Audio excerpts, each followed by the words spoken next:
சங்கத்தில் பாடாத கவிதை அங்கத்தில் யார் தந்தது?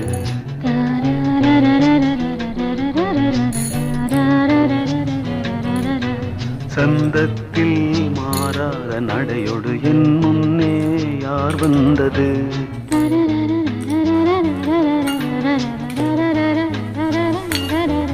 தமிழ் சங்கத்தில் பாடாத கவிதை அங்கத்தில் யார் தந்தது?